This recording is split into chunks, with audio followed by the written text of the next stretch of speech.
നമസ്കാരം. ആനന്ദ് ഇന്റർനാഷണൽ ന്യൂസിലേക്ക് സ്വാഗതം. പ്രധാന വാർത്തകൾ.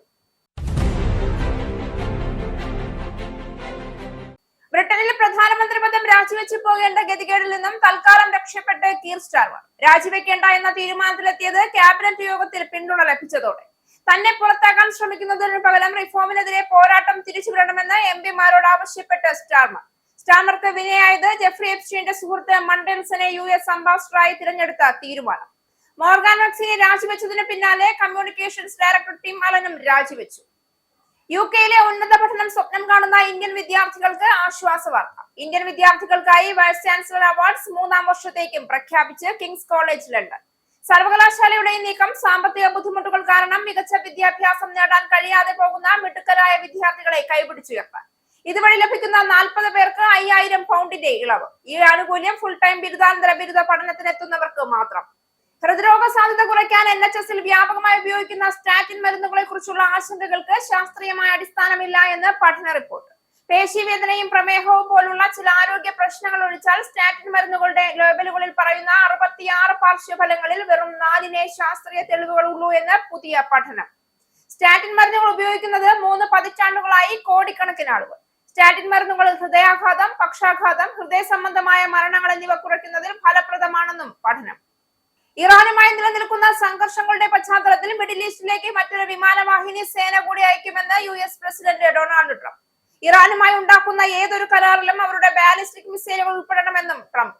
പുതിയ പരാമർശങ്ങൾ ഖത്തറിലെ അൽ ഉദൈദ് വ്യോമത്താവളത്തിൽ അമേരിക്കൻ സേന പാട്രിയറ്റ് വ്യോമ പ്രതിരോധ മിസൈലുകൾ ട്രക്ക് ലോഞ്ചറുകളിലേക്ക് മാറ്റിയെന്ന റിപ്പോർട്ടുകൾക്ക് പിന്നാലെ യൂറോപ്പ് ലോകവേദിയിൽ ശക്തമായി സ്വയം നിലയുറപ്പിക്കണമെന്നും ലോകശക്തിയായി പ്രവർത്തിക്കേണ്ട സമയം അതിക്രമിച്ചിരിക്കുന്നുവെന്നും French president Emmanuel Macron.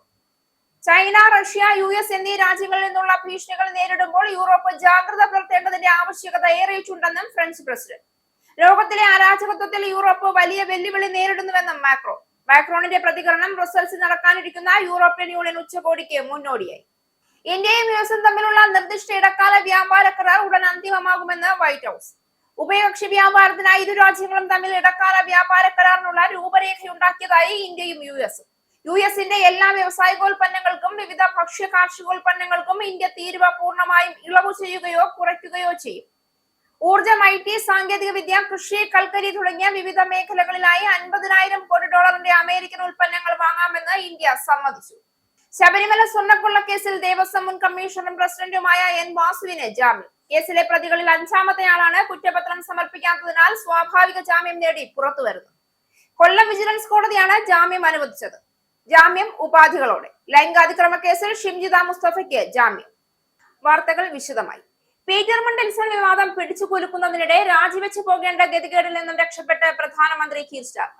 Cabinet യോഗത്തിൽ പിന്തുണ ലഭിച്ചതോടെയാണ് തൽക്കാലത്തേക്ക് പ്രധാനമന്ത്രി പദത്തിൽ പിടിച്ചു നിൽക്കാൻ അദ്ദേഹത്തിന് സാധിച്ചത്. എന്നാൽ മണ്ടൽസൺ വിവാദം പിടിച്ചുകുലുക്കുന്നതിനിടെ സ്റ്റാർമറിനെ തുടരരുതെന്ന് സ്കോട്ടിഷ് ലേബർ നേതാവ് അനസ് സർവാർ പ്രഖ്യാപിച്ചത് പ്രധാനമന്ത്രിക്ക് തിരിച്ചടിയായി. എന്നാൽ പോരാട്ടം തുടരുമെന്നും പിടിച്ചു നിൽക്കുമെന്നും പാർലമെന്ററി ലേബർ പാർട്ടി യോഗത്തിൽ സ്റ്റാർമർ പ്രഖ്യാപിച്ചു.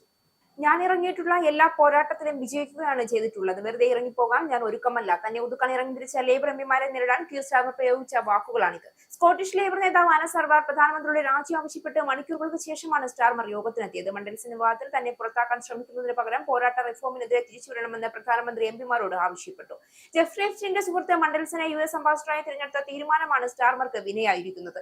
ഇതോടെ ഇദ്ദേഹത്തിന്റെ നേതൃപദവി താൽക്കാലികമായി മാത്രം നിലനിൽക്കുന്ന അവസ്ഥയിലാണ്. ഈ പശ്ചാത്തലത്തിൽ പാർട്ടിക്ക് കൂടുതൽ തലവേദനയാകാതെ രാജിവെക്കാനാണ് ആവശ്യം ഉയരുന്നത്.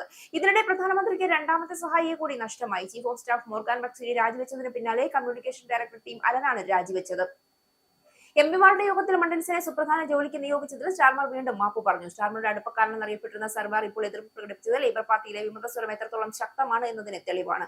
ഡൗണിംഗ് സ്ട്രീറ്റിൽ അനവധി വീഴ്ചകൾ സംഭവിച്ചതായി ചൂണ്ടിക്കാണിച്ചാണ് സർവാറിന്റെ ആവശ്യം. ഇപ്പോൾ കാണുന്ന പരാജയങ്ങളിൽ നേതൃത്വം സത്യസന്ധത പാലിക്കണം, ശ്രദ്ധ തെറ്റിക്കുന്നത് അവസാനിപ്പിക്കണം, നേതൃത്വം മാറണം, സ്കോട്ടിഷ് ലേബർ നേതാവ് ആവശ്യപ്പെട്ടു. ഇടക്കാല നേതാവിനെ നിയോഗിക്കാനുള്ള സാധ്യതകൾ തെളിഞ്ഞുവെങ്കിലും നേതൃ പോരാട്ടത്തിന് എതിരാളികൾ സുസ്ഥിരല്ല എന്നതും സാമ്പത്തിക വിപണികളിൽ ചാഞ്ചാടൽ തുടങ്ങിയതും ചേർന്നാണ് നമ്പർ 10 സമ്മർദ്ദത്തിന് മന്ത്രിമാർ വഴങ്ങിയത്. അതേസമയം പിൻഗാമിയാകാൻ ശ്രമിക്കുന്ന പ്രധാന നേതാക്കളിൽ ഒരാളായ ഹെൽത്ത് സെക്രട്ടറി വെസ്റ്റ് സ്ട്രീറ്റിങ്ങിനെതിരെ നമ്പർ 10 വ്യാജ പ്രചരണം നടത്തുന്നുവെന്ന് ആരോപിച്ച സ്ട്രീറ്റിംഗ് അനുകൂലികൾ രംഗത്തെത്തി. ഇതിനിടെ പീറ്റർ മണ്ടൽസണുമായി നടത്തിയിട്ടുള്ള വാട്സ്ആപ്പ് ചാറ്റുകൾ സ്ട്രീറ്റിംഗ് പുറത്തുവിട്ടത് എതിരാളികളെ ചൂടിപ്പിച്ചു. ഗവൺമെന്റിന് വളർച്ച ഊർജിതമാക്കാനുള്ള പദ്ധതി ഇല്ല എന്നതുൾപ്പെടെ ഇതിൽ എഴുതിയതാണ് നമ്പർ 10 രോക്ഷാകുലമാക്കുന്നത്. യുകെയിലെ ഉന്നത പഠനം സ്വപ്നം കാണുന്ന ഇന്ത്യൻ വിദ്യാർത്ഥികൾക്ക് ആശ്വാസ വാർത്ത. ലോക പ്രശസ്തമായ കിങ്സ് കോളേജ് ലണ്ടൻ ഇന്ത്യൻ വിദ്യാർത്ഥികൾക്കായി അവരുടെ പ്രത്യേക സ്കോളർഷിപ്പ് പദ്ധതിയായ വൈസ് ചാൻസലർ അവാർഡ്സ് 3-ാം വർഷത്തേക്കും പ്രഖ്യാപിച്ചു. സാമ്പത്തിക ബുദ്ധിമുട്ടുകൾ കാരണം മികച്ച വിദ്യാഭ്യാസം നേടാൻ കഴിയാതെ പോകുന്ന മിടുക്കരായ വിദ്യാർത്ഥികളെ കൈപിടിച്ചുയർത്താനാണ് സർവകലാശാലയുടെ ഈ നീക്കം. 40 പേർക്ക് 5000 പൗണ്ടിന്റെ ഇളവാണ് നൽകുന്നത്. 2026 സെപ്റ്റംബറിൽ ആരംഭിക്കുന്ന കോഴ്സുകളിലേക്കാണ് ഇപ്പോൾ അവസരം ഒരുങ്ങിയിരിക്കുന്നത്. തിരഞ്ഞെടുക്കപ്പെടുന്ന 40 വിദ്യാർത്ഥികൾക്ക് ഫീസിൽ 5000 പൗണ്ടിന്റെ ഇളവ് ലഭിക്കും. ഫുൾ ടൈം ബിരുദാനന്തര ബിരുദ പഠനത്തിനെത്തുന്നവർക്കാണ് ഈ ആനുകൂല്യം. കേവലം പഠനം മാത്രമല്ല, തങ്ങൾ ആർജിക്കുന്ന അറിവ് സമൂഹത്തിന് എങ്ങനെ ഗുണകരമായി വിനിയോഗിക്കുമെന്ന് തെളിയിക്കുന്നവർക്കാണ് ഈ സ്കോളർഷിപ്പ് ലഭിക്കുക. ഇന്ത്യൻ വിദ്യാർത്ഥികളോടുള്ള താല്പര്യം വ്യക്തമാക്കി കിങ്സ് കോളേജ് വൈസ് ചാൻസലറും പ്രസിഡന്റുമായ പ്രൊഫസർ ഷിദ് കപൂറും രംഗത്തെത്തി. താനും ഡൽഹിയിൽ നിന്ന് ഉപരിപഠനത്തിനായി വിദേശത്തേക്ക് പോയ വ്യക്തിയാണെന്ന് ഓർമ്മിപ്പിച്ച അദ്ദേഹം 3-ാം വർഷവും ഇത്തരമൊരു പദ്ധതി ഇന്ത്യൻ വിദ്യാർത്ഥികൾക്കായി അവതരിപ്പിക്കുന്നത് അഭിമാനം എന്ന് വ്യക്തമാക്കി. കഴിവ് തെളിയിക്കാൻ ആഗ്രഹിക്കുന്ന വിദ്യാർത്ഥികൾക്ക് കിങ്സ് കോളേജ് മികച്ചൊരിടമാണ്. ഓരോ വർഷവും സ്കോളർഷിപ്പ് തേടുന്നവരുടെ മികവും ഞങ്ങളെ വിസ്മയിപ്പിക്കാറുണ്ടെന്നും അദ്ദേഹം പറഞ്ഞു. ആർട്സ് ആൻഡ് ഹ്യൂമാനിറ്റീസ്, നിയമപഠനം, psychology and neuroscience, business school, life science and medicine, natural mathematics and engineering science, nursing and palliative care, social science and public policy എന്നീ വിഷയങ്ങൾക്ക് അപേക്ഷിക്കാം. ലണ്ടൻ ക്യാമ്പസിൽ നേരിട്ടെത്തി പഠിക്കുന്ന പറഞ്ഞ വിഭാഗങ്ങളിലെ കോഴ്സുകൾക്ക് ഓഫർ ലെറ്റർ ലഭിച്ചവർക്ക് സ്കോളർഷിപ്പിനായി ശ്രമിക്കാം. ഇന്ത്യയുമായി ഏറെക്കാലത്തെ ബന്ധമാണ് കിങ്സ് കോളേജിനുള്ളത്. യുകെയിൽ ആദ്യമായി സംസ്കൃതവും ബംഗാളിയും പഠിപ്പിച്ചു തുടങ്ങിയ സർവകലാശാലകളിൽ ഒന്നാണിത്. ഇന്ത്യയുടെ വാനമ്പാടി സരോജിനി നായർ ഉൾപ്പെടെയുള്ള പ്രമുഖർ ഇവിടുത്തെ പൂർവ്വ വിദ്യാർത്ഥികളാണ്. 2024 ആരംഭിച്ച സ്കോളർഷിപ്പ് പദ്ധതി വഴി ഇതുവരെ 60 വിദ്യാർത്ഥികൾക്കാണ് സഹായം ലഭിച്ചത്. 2026 ബാച്ചിലേക്കുള്ള അപേക്ഷകൾ ഇപ്പോൾ സമർപ്പിക്കാം. മെയ് മാസം അവസാനം വരെയാണ് സമയം. കിങ്സ് കോളേജ് ലണ്ടന്റെ ഔദ്യോഗിക വെബ്സൈറ്റ് വഴി ഇന്ത്യൻ വിദ്യാർത്ഥികൾക്ക് ഇതിനായി അപേക്ഷിക്കാവുന്നതാണ്. ലണ്ടനിലെ പഠനം എന്ന സ്വപ്നം സാക്ഷാത്കരിക്കാൻ ആഗ്രഹിക്കുന്ന മലയാളി വിദ്യാർത്ഥികൾ ഉൾപ്പെടെയുള്ളവർക്ക് ഇതൊരു സുവർണാവസരമാണ്. ഹൃദ്രോഗ സാധ്യത കുറയ്ക്കാൻ NHS-ൽ വ്യാപകമായി ഉപയോഗിക്കുന്ന സ്റ്റാറ്റിൻ മരുന്നുകളെ കുറിച്ചുള്ള ആശങ്കകൾക്ക് ശാസ്ത്രീയമായ അടിസ്ഥാനമില്ല എന്ന് പഠന റിപ്പോർട്ട്. പേശീവേദനയും പ്രമേഹവും പോലുള്ള ചില ആരോഗ്യ പ്രശ്നങ്ങൾ ഒഴിച്ചാൽ സ്റ്റാറ്റിൻ മരുന്നുകളുടെ ലേബലുകളിൽ പറയുന്ന 66 പാർശ്വഫലങ്ങളിൽ വെറും 4-നെ ശാസ്ത്രീയ തെളിവുകളുള്ളൂ എന്ന് പുതിയ പഠനം വ്യക്തമാക്കുന്നു. കരൾ പരിശോധനാ ഫലങ്ങളിലെ മാറ്റം, ചെറുതായ കരൾ അസാധാരണതകൾ, മൂത്രത്തിലെ വ്യത്യാസങ്ങൾ, ശരീരത്തിലെ ചില ഭാഗങ്ങളിൽ വീക്കം എന്നിവയ്ക്കാണ് തെളിവുകൾ കണ്ടെത്തിയിട്ടുള്ളത്. എന്നാൽ ഇതുമായി ബന്ധപ്പെട്ട അപകട സാധ്യതകൾ അതീവ ചെറുതാണെന്നും പഠനം ചൂണ്ടിക്കാട്ടുന്നു. ലാൻസെറ്റ് മെഡിക്കൽ ജേണലിൽ പ്രസിദ്ധീകരിച്ച സമഗ്ര അവലോകനത്തിലാണ് ഈ നിഗമനങ്ങൾ ഉള്ളത്. ലഭ്യമായ പഠന വിവരങ്ങൾ വിശദമായി പരിശോധിച്ച ശേഷമാണ് സ്റ്റാറ്റിൻ മരുന്നുകളെ കുറിച്ചുള്ള ഭീതികൾ പലതും അനാവശ്യമാണെന്ന് ഗവേഷകർ വ്യക്തമാക്കിയിരിക്കുന്നത്. കഴിഞ്ഞ 3 പതിറ്റാണ്ടുകളായി ലോകമെമ്പാടുമുള്ള കോടിക്കണക്കിന് ആളുകൾ സ്റ്റാറ്റിൻ മരുന്നുകൾ ഉപയോഗിക്കുന്നുണ്ടെന്നും ഹൃദയാഘാതം, പക്ഷാഘാതം, ഹൃദയ സംബന്ധമായ മരണങ്ങൾ എന്നിവ കുറയ്ക്കുന്നതിൽ ഇവ ഫലപ്രദമാണെന്നും പഠനങ്ങൾ ഓർമ്മിപ്പിക്കുന്നു. അതേസമയം നിരവധി പാർശ്വഫലങ്ങളെ പ്രചരിപ്പിക്കുന്നതിനാൽ സുരക്ഷയെക്കുറിച്ചുള്ള ഭയം മൂലം പലരും മരുന്ന് ഒഴിവാക്കുന്ന സാഹചര്യവുമുണ്ട്. എന്നാൽ ശാസ്ത്രീയ തെളിവുകൾ അടിസ്ഥാനമാക്കി നോക്കുമ്പോൾ സ്റ്റാറ്റിൻ മരുന്നുകളുടെ ഗുണം അപകട സാധ്യതയേക്കാൾ വളരെ കൂടുതലാണ് എന്നാണ് പഠനം പറയുന്നത്. യുകെയിൽ നാഷണൽ ഹെൽത്ത് സർവീസ് വഴി സ്റ്റാറ്റിൻ മരുന്നുകൾ വ്യാപകമായി നിർദ്ദേശിക്കപ്പെടുന്ന സാഹചര്യത്തിൽ ഈ പഠനത്തിന് പ്രത്യേക പ്രാധാന്യമുണ്ട്. ലക്ഷക്കണക്കിന് ബ്രിട്ടീഷ് പൗരന്മാർ ദീർഘകാലമായി ഈ മരുന്നുകൾ ഉപയോഗിക്കുന്നതിനാൽ സുരക്ഷയെക്കുറിച്ചുള്ള ആശങ്കകൾക്ക് ശാസ്ത്രീയ മറുപടി നൽകുന്ന കണ്ടെത്തലുകൾ പൊതുജനാരോഗ്യ നയങ്ങളിൽ നിർണായകമാകുമെന്ന് വിലയിരുത്തപ്പെടുന്നു. യുകെ ആസ്ഥാനമായ ലാൻസെറ്റ് മെഡിക്കൽ ജേണലിൽ പ്രസിദ്ധീകരിച്ച പഠനം സ്റ്റാറ്റിൻ മരുന്നുകളെ കുറിച്ചുള്ള തെറ്റായ ധാരണകൾ മാറ്റാനും രോഗികൾക്ക് ആത്മവിശ്വാസത്തോടെ ചികിത്സ തുടരാനും സഹായമാകുമെന്നാണ് ആരോഗ്യ വിദഗ്ധരുടെ വിലയിരുത്തൽ. ലണ്ടനിലെ സ്കൂളിൽ 13 വയസ്സുകാരനായ ആൺകുട്ടി നടത്തിയ കത്തിയാക്രമണത്തിൽ 2 കുട്ടികൾക്ക് ഗുരുതരമായി പരിക്കേറ്റു. സംഭവം തീവ്രവാദി ആക്രമണമാണ് എന്നാണ് സംശയിക്കുന്നത്. ക്ലാസ് മുറിയിൽ വെച്ച് ലഞ്ച് കഴിക്കാനുള്ള സമയത്തിന് തൊട്ടു മുൻപാണ് കൗമാരക്കാരൻ കത്തിയെടുത്ത് 13 വയസ്സുള്ള ആൺകുട്ടികളുടെ കഴുത്തിലും പുറത്തും കുത്തിയിറക്കിയത്. ഏതാനും സെക്കൻഡുകൾക്കുള്ളിൽ 12 വയസ്സുകാരനായ മറ്റൊരു ആൺകുട്ടിയെയും ആക്രമണത്തിന് ഇരയാക്കി. നോർത്ത് വെസ്റ്റ് ലണ്ടനിലെ ബ്രെൻഡിംഗ് കിങ്സ്ബറി ഹൈസ്കൂളിലാണ് ഭയന്ന് വിളിച്ച കുട്ടികൾക്ക് മുന്നിൽ വെച്ച് ആക്രമി കത്തിക്കുത്ത് നടത്തിയത്. സായുധ പോലീസ് സംഭവം അറിഞ്ഞെത്തുമ്പോഴേക്കും അക്രമി ഇവിടെ നിന്നും രക്ഷപ്പെട്ടു. 1 മണിക്കൂറിന് ശേഷമാണ് അടുത്തൊരു സ്ഥലത്ത് ഒളിച്ചിരുന്ന പ്രതിയെ പിടികൂടിയത്. കൊലപാതക ശ്രമം നടത്തിയെന്ന കേസിലാണ് ഇയാളെ അറസ്റ്റ് ചെയ്തത്. അതേസമയം അക്രമി കിങ്സ്ബറി ഹൈസ്കൂളിലെ വിദ്യാർത്ഥിയല്ല എന്നാണ് വിവരം. ഇതോടെ അക്രമി എങ്ങനെ ആയുധം ഒളിപ്പിച്ച് സ്കൂൾ കെട്ടിടത്തിൽ കയറി എന്ന ചോദ്യവും ഉയർന്നു. അക്രമത്തിൽ പരിക്കേറ്റ 2 കുട്ടികളുടെ സ്ഥിതി ഗുരുതരമാണ്. ഇപ്പോൾ തീവ്രവാദ വിരുദ്ധ പോലീസ് സംഭവം അന്വേഷിക്കുന്നുണ്ടെന്ന് സ്കോട്ട്ലൻഡ് യാർഡ് പറഞ്ഞു. തീവ്ര ആശയം മുൻനിർത്തിയുള്ള ആക്രമണമാണെന്നാണ് പോലീസ് സംശയിക്കുന്നത്. എന്നിരുന്നാലും കത്തിക്കുത്ത് ഭീകരാക്രമണമാണെന്ന് സ്ഥിരീകരിച്ചിട്ടില്ല. പ്രതിയുമായി ബന്ധപ്പെട്ട ഇടങ്ങളിൽ റെയ്ഡ് നടക്കുന്നുണ്ട്. സ്കൂളിൽ കുട്ടികളെ ആക്രമണത്തിന് ഇരയാകുന്നുവെന്ന വാർത്ത കേട്ട് രക്ഷിതാക്കളും ആശങ്കയിലായി. സംഭവം സ്കൂൾ സമൂഹത്തെയും പ്രദേശവാസികളെയും ഭയചകിതരാക്കി. ചില കുട്ടികൾ കണ്ണീരോടെ സ്കൂളിൽ നിന്ന് പുറത്തിറങ്ങുന്നതും രക്ഷിതാക്കൾ ഭീതിയിലായിരിക്കുകയാണെന്ന് മാധ്യമങ്ങൾ റിപ്പോർട്ട് ചെയ്തത് സ്കൂളിന് വളരെ വേദനാജനകമായ സംഭവമാണെന്ന് സ്കൂൾ പ്രിൻസിപ്പൽ അലക്സ് തോമസ് പറഞ്ഞു. ലണ്ടൻ മേയർ സ്വാദിഖ് ഖാനും ആഭ്യന്തരമന്ത്രി ഷബാന മഹ്മൂദും സംഭവത്തിൽ ദുഃഖം രേഖപ്പെടുത്തി.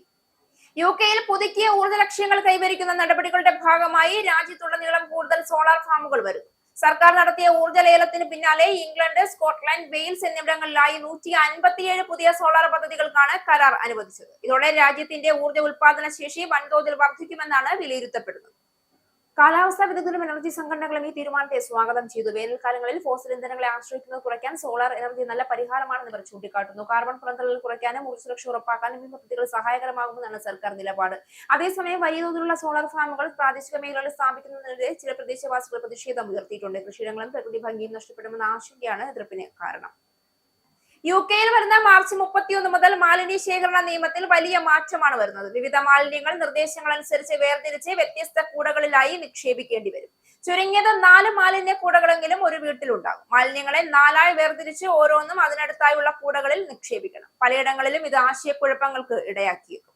4 വിഭാഗങ്ങളിൽ ഉൾപ്പെടാത്ത വസ്തുക്കൾ ഏതെങ്കിലും കൂടയിൽ നിക്ഷേപിച്ചാൽ വൻ പിഴ ക്ഷണിച്ചു വരുത്തുമെന്നും ഔദ്യോഗിക മുന്നറിയിപ്പ് വന്നിട്ടുണ്ട്. ഇതിനുള്ള പിഴ ഓരോ തവണ കുറ്റം ചെയ്യുമ്പോഴും 400 പൗണ്ട് വരെ ഉയരുമെന്നാണ് വിവിധ റിപ്പോർട്ടുകൾ പറയുന്നത്. അതേസമയം 80 പൗണ്ട് പിഴയായിരിക്കും ആദ്യ തവണ നൽകുക എന്ന് environment and food and rural affairs വകുപ്പ് സ്ഥിരീകരിച്ചിട്ടുണ്ട്. ഇതൊരു സിവിൽ പെനാൽറ്റി ആയിരിക്കുമെന്നും ക്രിമിനൽ പെനാൽറ്റി ആകില്ല എന്നും വകുപ്പ് അധികൃതർ സ്ഥിരീകരിച്ചിട്ടുണ്ട്. മാലിന്യങ്ങൾ തരംതിരിക്കുന്നതിൽ 4 വിഭാഗങ്ങളിലും പെടാത്തവ എന്തു ചെയ്യണമെന്നും ലോക്കൽ അതോറിറ്റികളുടെ വെബ്സൈറ്റുകളിൽ പറയുന്നുണ്ട്. ഇറാനുമായി നിലനിൽക്കുന്ന സംഘർഷങ്ങളുടെ പശ്ചാത്തലത്തിൽ മിഡിൽ ഈസ്റ്റിലേക്ക് മറ്റൊരു വിമാനവാഹിനി സേന കൂടി അയക്കാൻ സാധ്യതയുണ്ട് എന്ന് US പ്രസിഡന്റ് ഡൊണാൾഡ് ട്രംപ്. അവിടെ തങ്ങൾക്ക് ഒരു നാവികസേനയുണ്ടെന്നും മറ്റൊന്ന് വഴിയിലാണെന്നും ആക്സിയോസിന് നൽകിയ അഭിമുഖത്തിൽ ട്രംപ് പറഞ്ഞു. ഇറാനുമായി ഉണ്ടാകുന്ന ഏതൊരു കരാറിലും അവരുടെ ബാലിസ്റ്റിക് മിസൈലുകൾ ഉൾപ്പെടണമെന്നും ട്രംപ് പറഞ്ഞു. ഇറാനുമായി മികച്ചൊരു കരാർ ഉണ്ടാക്കാൻ കഴിയുമെന്നും അദ്ദേഹം കൂട്ടിച്ചേർത്തു. ഖത്തറിലെ അൽ ഉദൈദ് വിമാനത്താവളത്തിൽ അമേരിക്കൻ സേന പാട്രിയോട്ട് വ്യോമ പ്രതിരോധ മിസൈലുകൾക്ക് ട്രക്ക് ലോഞ്ചറുകളിലേക്ക് മാറ്റിയെന്ന റിപ്പോർട്ടുകൾക്ക് പിന്നാലെയാണ് ഈ പരാമർശങ്ങൾ. പാട്രിയോട്ട് മിസൈലുകൾ അർദ്ധസ്ഥിര ലോഞ്ചർ സ്റ്റേഷനുകൾക്ക് പകരം M983 heavy expanded mobility tactical ട്രക്കുകളിൽ സ്ഥാപിച്ചുവെന്നാണ് റോട്ടേഴ്സ് റിപ്പോർട്ട് ചെയ്തത്. ഇതുവഴി ഇറാന്റെ ലക്ഷ്യമാകുന്നത് കൂടുതൽ ബുദ്ധിമുട്ടാവുകയും ആവശ്യമെങ്കിൽ വേഗത്തിൽ വിന്യസിക്കാൻ സാധിക്കുകയും ചെയ്യുമെന്നും റിപ്പോർട്ടിൽ പറയുന്നു. ഈ തീരുമാനത്തിലൂടെ പാട്രിയോട്ട് സംവിധാനങ്ങൾക്ക് കൂടുതൽ ചലനക്ഷമത ലഭിക്കുകയും അവയെ മറ്റൊരു സ്ഥലത്തേക്ക് മാറ്റുകയോ വളരെ വേഗത്തിൽ പുനർവിന്യാസം നടത്തുകയോ ചെയ്യാൻ കഴിയുമെന്ന് കണ്ടസ്റ്റഡ് ഗ്രൗണ്ട് എന്ന സ്ഥാപനത്തിലെ forensic imagery analyst William Good റോട്ടേഴ്സിനോട് പറഞ്ഞു. ലോകവേദിയിൽ യൂറോപ്പ് ശക്തമായി സ്വയം നിലയുറപ്പിക്കണമെന്നും ലോകശക്തിയായി പ്രവർത്തിക്കേണ്ട സമയം അതിക്രമിച്ചിരിക്കുന്നുവെന്നും French president Emmanuel Macron. China, Russia, ഇപ്പോൾ US എന്നിവിടങ്ങളിൽ നിന്നുള്ള ഭീഷണികൾ നേരിടുമ്പോൾ യൂറോപ്പ് ജാഗ്രത പുലർത്തേണ്ടതിന്റെ ആവശ്യകത ഏറിയിട്ടുണ്ടെന്നും അദ്ദേഹം കൂട്ടിച്ചേർത്തു. യൂറോപ്യൻ രാജ്യങ്ങളുടെ സമ്പദ് വ്യവസ്ഥ, ധനകാര്യം, പ്രതിരോധം, സുരക്ഷ, ജനാധിപത്യ സംവിധാനം തുടങ്ങിയവയെ സംബന്ധിച്ചുള്ള വിഷയമാണിതെന്ന് മാക്രോൺ മാധ്യമപ്രവർത്തകരോട് പറഞ്ഞു. ഈ ആഴ്ച ബ്രസൽസ് നടക്കാനിരിക്കുന്ന യൂറോപ്യൻ യൂണിയൻ ഉച്ചകോടിക്ക് മുന്നോടിയായാണ് മാക്രോണിന്റെ പ്രതികരണം. വ്യാവസായിക നിക്ഷേപത്തിനായി 100 കണക്കിന് ബില്യൺ യൂറോ സമാഹരിക്കുന്നതിനായി സംയുക്ത വായ്പാ പദ്ധതി വേണമെന്ന് മാക്രോൺ ആവശ്യപ്പെട്ടു. നമ്മുടെ ഭാവി ചെലവുകൾക്കായി ഒരു പങ്കാളിത്ത വായ്പാ സമാഹരണത്തിനുള്ള സമയം വന്നിരിക്കുന്നു. ഭാവിക്ക് വേണ്ടിയുള്ള യൂറോ ബോണ്ടുകൾ, മികച്ച പദ്ധതികൾക്ക് ധനസഹായം നൽകുന്നതിന് വലിയ യൂറോപ്യൻ പദ്ധതികൾ നമുക്ക് ആവശ്യമാണെന്നും അദ്ദേഹം കൂട്ടിച്ചേർത്തു. ഫ്രാൻസിന് സന്തുലിതമായ ഒരു മാതൃക ഒരിക്കലും ഉണ്ടായില്ലെന്ന കാര്യം മാക്രോൺ അംഗീകരിച്ചു. പോർച്ചുഗൽ, സ്പെയിൻ, ഇറ്റലി, ഗ്രീസ് എന്നിവിടങ്ങളിൽ 2010 ആരംഭിച്ച പരിഷ്കരണങ്ങൾ പോലുള്ളവ നമുക്ക് ഒരിക്കലും ഉണ്ടായിട്ടില്ല. അവ ഇന്ന് ഫലം നൽകുന്നു. ലോക വിപണികൾ അമേരിക്കൻ ഡോളറിനെ ഭയക്കുന്നു. അതിന് ബദലുകൾ വേണം. എല്ലാ നിക്ഷേപകർക്കും ജനാധിപത്യ നിയമവാഴ്ച ഒരു ആകർഷണമാണ്. ഞാൻ കാണുന്നതിൽ ഒരു വശത്ത് ചൈന എന്ന ഏകാധിപത്യ ഭരണകൂടവും മറുവശത്ത് നിയമവാഴ്ചയിൽ നിന്ന് കൂടുതൽ അകന്നു പോകുന്ന US ഉണ്ട് എന്ന് മാക്രോൺ പറഞ്ഞു. 27 അംഗ യൂറോപ്യൻ യൂണിയന് സുരക്ഷ, പ്രതിരോധം, ശുദ്ധമായ ഊർജ്ജം, നിർമ്മിത ബുദ്ധി തുടങ്ങിയ നിർണായക മേഖലകളിൽ നിക്ഷേപം നടത്താൻ പ്രതിവർഷം 1.2 ട്രില്യൺ യൂറോ ആവശ്യമാണെന്നാണ് മാക്രോണിന്റെ അഭിപ്രായം. ലോകത്തിലെ അരാജകത്വത്തിൽ യൂറോപ്പ് വലിയ വെല്ലുവിളി നേരിടുന്നുവെന്നും മാക്രോൺ കൂട്ടിച്ചേർത്തു. ലൈംഗിക കുറ്റക്കേസിൽ ആരോപണ വിധേയനായ ജെഫ്രി എപ്സ്റ്റീന്റെ പെരുമാറ്റത്തെക്കുറിച്ച് എല്ലാവർക്കും അറിയാമായിരുന്നു എന്ന് ഡൊണാൾഡ് ട്രംപ് 2006 പറഞ്ഞതായി മുൻ ഫ്ലോറിഡ പോലീസ് മേധാവി വെളിപ്പെടുത്തിയതായി റിപ്പോർട്ട്. എപ്സ്റ്റീൻ ഫയലുകളുടെ ഭാഗമായി പുറത്തുവിട്ട FBI രേഖയിലാണ് ഈ വിവരം ഉൾപ്പെട്ടിരിക്കുന്നത്. 2019 FBI നടത്തിയ ചോദ്യം ചെയ്യലിന്റെ രേഖ അനുസരിച്ച് എപ്സ്റ്റീനെതിരെ പാം ബീച്ച് പോലീസ് അന്വേഷണം ആരംഭിച്ചതിന് പിന്നാലെ ട്രംപ് ഫോൺ വിളിച്ചെന്നും നിങ്ങൾ അവനെ തടയുന്നത് നല്ല കാര്യമാണ്, അവൻ ഇങ്ങനെ ചെയ്യുന്നതായി എല്ലാവർക്കും അറിയാമായിരുന്നു എന്ന് പറഞ്ഞതായി മുൻ പോലീസ് ചീഫ് വ്യക്തമാക്കി. രേഖയിൽ പേര് മറച്ചു വെച്ചിട്ടുണ്ടെങ്കിലും അന്നത്തെ പാം ബീച്ച് പോലീസ് മേധാവിയായ മൈക്കൽ റൈറ്റർ ആണ് ഈ വ്യക്തിയെന്ന് മയാമി ഹെറാൾഡ് റിപ്പോർട്ട് ചെയ്യുന്നു. FBI രേഖ പ്രകാരം ട്രംപ് എപ്സ്റ്റീനെ തന്റെ മാർ എലാഗോ ക്ലബിൽ നിന്ന് പുറത്താക്കിയതായും ന്യൂയോർക്കിൽ പലർക്കും ഇയാളുടെ പ്രവൃത്തികൾ വെറുപ്പുളവാക്കുന്നതായി അറിയാമായിരുന്നു എന്നും റൈറ്റർ പറഞ്ഞു. ഗ്ലിസ്ലൈൻ മാക്സ്വെൽ എപ്സ്റ്റീന്റെ ഓപ്പറേറ്റീവ് ആണെന്നും അവരിലേക്കാണ് ശ്രദ്ധ കേന്ദ്രീകരിക്കേണ്ടതെന്നും ട്രംപ് പറഞ്ഞതായും രേഖയിൽ പറയുന്നു. എപ്സ്റ്റീനുമായി ബന്ധപ്പെട്ട തെറ്റായ പ്രവർത്തനങ്ങളൊന്നും തനിക്കില്ല എന്നും അദ്ദേഹത്തിന്റെ കുറ്റകൃത്യങ്ങളെ കുറിച്ച് അറിവുണ്ടായിരുന്നില്ല എന്നും ട്രംപ് സ്ഥിരമായി നിഷേധിച്ചിട്ടുണ്ട്. എന്നാൽ ഈ വെളിപ്പെടുത്തൽ ട്രംപിന് എപ്സ്റ്റീന്റെ പ്രവർത്തനങ്ങളെ കുറിച്ച് എത്രമാത്രം അറിയുമായിരുന്നു എന്ന ചോദ്യങ്ങൾ വീണ്ടും ശക്തമാക്കുകയാണ്. ഇക്കാര്യത്തിൽ 20 വർഷം മുൻപ് ട്രംപ് നിയമസംരക്ഷണ ഏജൻസികളെ ബന്ധപ്പെട്ടു എന്നതിന് തെളിവുകളില്ല എന്ന് US നീതി വകുപ്പ് അറിയിച്ചു. അത്തരമൊരു ഫോണുകൾ നടന്നിട്ടുണ്ടാകുമോ ഇല്ലയോ എന്ന് വ്യക്തമല്ല എന്നും ട്രംപ് ആദ്യം മുതൽ പറഞ്ഞ നിലപാടുകളോട് ഇത് പൊരുത്തപ്പെടാത്തതാണെന്നും വൈറ്റ് ഹൌസ് വക്താവ് പ്രതികരിച്ചു. എപ്സ്റ്റീനു വേണ്ടി കുരുക്കുവലയം ഒരുക്കിയെന്ന കേസിൽ 20 വർഷം തടവ് ശിക്ഷ അനുഭവിക്കുന്ന ഗ്ലിസൈൻ മാക്സ്വെൽ കോൺഗ്രസ് സമിതിക്ക് മുന്നിൽ മൊഴി നൽകാൻ വിസമ്മതിച്ചതിന് പിന്നാലെയാണ് ഈ വെളിപ്പെടുത്തൽ പുറത്തുവരുന്നത്. ഇനി പൗണ്ട്, യൂറോ, ഡോളർ, രൂപ ഇന്നത്തെ വിനിമയ നിരക്ക്. ഒരു പൗണ്ട് 123.78 ഇന്ത്യൻ രൂപ, ഒരു പൗണ്ട് 1.15 യൂറോ, ഒരു US ഡോളർ 90.56 ഇന്ത്യൻ രൂപ, ഒരു യൂറോ 107.91 ഇന്ത്യൻ രൂപ, ഒരു പൗണ്ട് 1.37 US$, ഒരു കനേഡിയൻ ഡോളർ 66.95 ഇന്ത്യൻ രൂപ. ഇനിയൊരു ഇടവേളയ്ക്ക് ശേഷം നാഷണൽ ന്യൂസ്.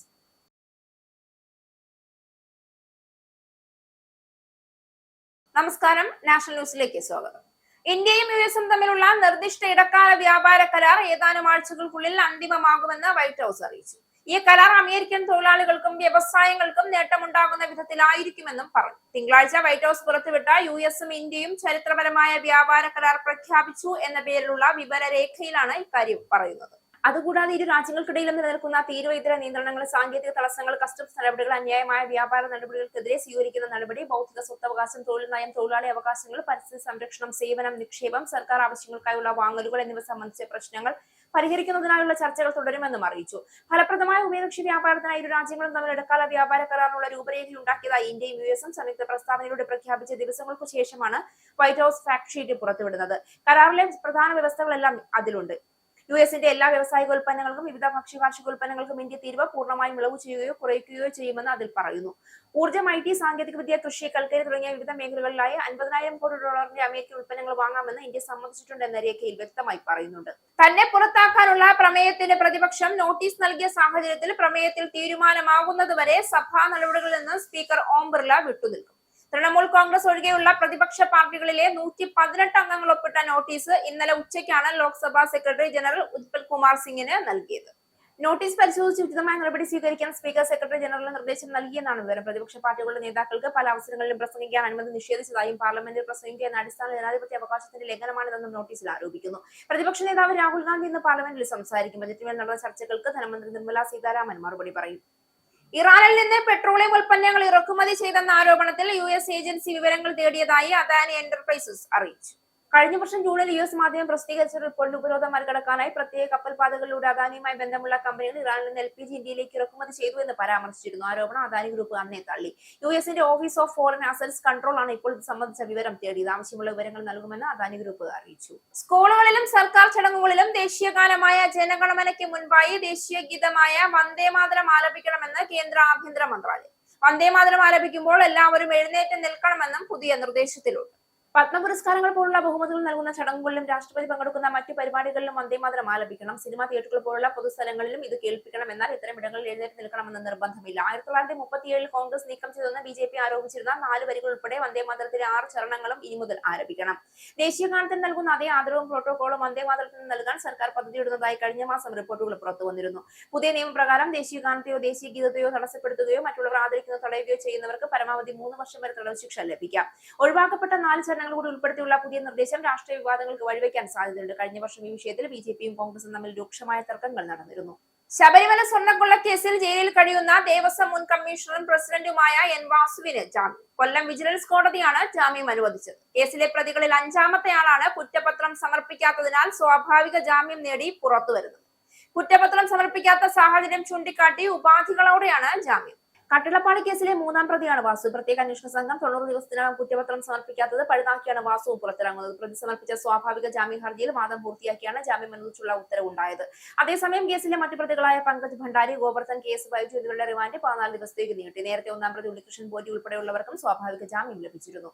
സമൂഹ മാധ്യമങ്ങളിൽ വീഡിയോ പ്രചരിപ്പിച്ചതിനു പിന്നാലെ ആത്മഹത്യ ചെയ്ത നിലയിൽ കണ്ടെത്തിയ കോഴിക്കോട് ഗോവിന്ദപുരം സ്വദേശി U. ദീപകിന്റെ മരണവുമായി ബന്ധപ്പെട്ട് മഞ്ചേരി വനിതാ സബ് ജയിലിൽ കഴിയുന്ന വടകര കൈനാട്ടി വളച്ചുകെട്ടിയ മീത്തൽ ഷിംജിത മുസ്തഫയ്ക്ക് ജാമ്യം. കോഴിക്കോട് പ്രിൻസിപ്പൽ സെഷൻസ് കോടതിയാണ് ജാമ്യം അനുവദിച്ചത്. കുന്നമംഗലം മജിസ്ട്രേറ്റ് കോടതി ജാമ്യാപേക്ഷ തള്ളിയതിനെ തുടർന്നാണ് ഷിംജിത കോഴിക്കോട് പ്രിൻസിപ്പൽ സെഷൻസ് കോടതിയെ സമീപിച്ചത്. കേസിൽ ഷിംജിതയെ കസ്റ്റഡിയിൽ ചോദ്യം ചെയ്തപ്പോൾ ലഭിച്ച വിവരങ്ങൾ കൂടി ഉൾപ്പെടുത്തിയ റിപ്പോർട്ട് ചൊവ്വാഴ്ച പോലീസ് കോടതിയിൽ സമർപ്പിച്ചു. കഴിഞ്ഞ ആഴ്ച ഷിംജിതയെ കസ്റ്റഡിയിൽ ലഭിച്ചപ്പോൾ ഉന്നത ഉദ്യോഗസ്ഥരുടെ നിർദ്ദേശപ്രകാരം തയ്യാറാക്കിയ ചോദ്യാവലിയുടെ അടിസ്ഥാനം നടത്തിയ ചോദ്യം ചെയ്യൽ ലഭിച്ച വിവരങ്ങളാണ് ഈ റിപ്പോർട്ടിൽ ഉള്ളത്. അന്വേഷണത്തിന്റെ ഭാഗമായി ദീപകിനെ വീട്ടിൽ നിന്ന് പോലീസ് കസ്റ്റഡിയിൽ എടുത്ത തൊണ്ടുപിടുത്തലുകളായ ലാപ്ടോപ്പും മൊബൈൽ ഫോൺ എന്നിവയുടെ ഫോറൻസിക് പരിശോധനാ ഫലം ലഭിക്കും വരെ ഷിംജിതയ്ക്ക് ജാമ്യം അനുവദിക്കരുത് എന്നാണ് പ്രോസിക്യൂഷൻ കോടതിയിൽ വാദിച്ചത്. ദീപകിനെ ഷിംജിത ഏതെങ്കിലും തരത്തിൽ ഭീഷണിപ്പെടുത്താൻ ശ്രമിച്ചോ എന്നതും ഇതിൽ വ്യക്തമാകുമെന്നാണ് പ്രോസിക്യൂഷൻ വാദിച്ചത്. 21 ദിവസമായി ജയിലിലാണെന്നും ഫോറൻസിക് ഫലം വരുന്നതുവരെ റിമാൻഡിൽ കഴിയേണ്ടതില്ല എന്നുമായിരുന്നു പ്രതിഭാഗം കോടതിയിൽ വാദിച്ചത്. അന്വേഷണത്തിൽ പ്രതി സഹകരിക്കുന്നുണ്ടെന്നും അതിനാൽ തന്നെ ജാമ്യം അനുവദിക്കണമെന്നും പ്രതിഭാഗം അഭിഭാഷകൻ വിശദീകരിച്ചു. അതേസമയം തനിക്ക് നേരെ ബസ്സിൽ വെച്ച് ലൈംഗികാതിക്രമം ഉണ്ടായി എന്ന ആരോപണത്തിൽ ഷിംജിത ഉറച്ചു നിൽക്കുകയാണ്. നിയമസഭാ തെരഞ്ഞെടുപ്പിന് ജില്ലാ കോൺഗ്രസ് തയ്യാറാക്കിയ സാധ്യതാ പട്ടികയിൽ 2 നഗരസഭാ ചെയർമാൻമാരും KPCC വൈസ് പ്രസിഡന്റ് VT ബൽറാമും ഉൾപ്പെടെയുള്ളവർ ഇടം പിടിച്ചതായി സൂചന. AICC നടത്തിയ സർവേകളുടെയും പ്രാദേശിക തലത്തിൽ നിന്ന് ശേഖരിച്ച പ്രതികരണങ്ങളുടെയും അടിസ്ഥാനത്തിലും ജയസാധ്യത കണക്കിലെടുത്തുമാണ് പട്ടിക തയ്യാറാക്കിയതെന്നാണ് സൂചന. ജയസാധ്യത കുറവുള്ള മണ്ഡലങ്ങളിലെ പുതുമുഖങ്ങളെയും CPM-ലേതുപോലെ അസംതൃപ്തരെയും പരിഗണിക്കുന്നതായി സൂചനകളുണ്ട്. പ്രചരിക്കുന്ന പട്ടികകളുമായി ബന്ധമില്ല എന്നാണ് നേതൃത്വത്തിന്റെ പ്രതികരണം. പ്രതിപക്ഷ നേതാവിന്റെ നേതൃത്വത്തിലുള്ള പുതുയുഗ യാത്ര കഴിഞ്ഞ ശേഷമേ സ്ഥാനാർത്ഥി ചർച്ചകൾ ആരംഭിക്കൂ എന്ന് നേതൃത്വം പറയുന്നു. ജില്ലാ നേതൃത്വം വിവിധ മാനദണ്ഡങ്ങൾ പരിശോധിച്ച് പട്ടിക തയ്യാറാക്കുന്നുണ്ട്. ഇത് 2 നാൾക്കകം തയ്യാറാക്കി നൽകുമെന്ന് നേതാക്കൾ പറഞ്ഞു. 14-ന് AICC general secretary KC Venugopal പാലക്കാട്ടുണ്ടാകും. ഇത് സംബന്ധിച്ച ചർച്ചകൾ നടന്നേക്കും. ജില്ലയിൽ കഴിഞ്ഞ തവണ കോൺഗ്രസ് സ്ഥാനാർത്ഥികൾ മത്സരിച്ച 9 മണ്ഡലങ്ങളിലേക്ക് 3 പേര് വീതമാണ് സർവേയുടെ അടിസ്ഥാനത്തിൽ മുന്നോട്ട് വയ്ക്കുന്നത്. കഴിഞ്ഞ തവണ മുസ്ലിം ലീഗ് വിജയിച്ച മണ്ണാർക്കാട് പാർട്ടി മത്സരിച്ച കോങ്ങാട്, CMP മത്സരിച്ച നെന്മാറ എന്നിവിടങ്ങളിലേക്ക് നിർദ്ദേശം നടത്തിയിട്ടില്ല. ഇത്തവണ ഇതിൽ നെന്മാറ, കോങ്ങാട്, പട്ടാമ്പി മണ്ഡലങ്ങളിൽ ഉൾപ്പെടെ UDF-ൽ നിന്ന് ആരാവും മത്സരിക്കുക എന്നത് വ്യക്തമായാലേ ബാക്കി കാര്യങ്ങളിൽ തീരുമാനമാകൂ. ഒറ്റപ്പാലത്തും മലമ്പുഴയിലും കോൺഗ്രസിന് പുറത്തുനിന്നുള്ള ഓരോ പേര് പ്രചരിക്കുന്നതിൽ 10 നാൾക്കകം തീരുമാനമായേക്കും.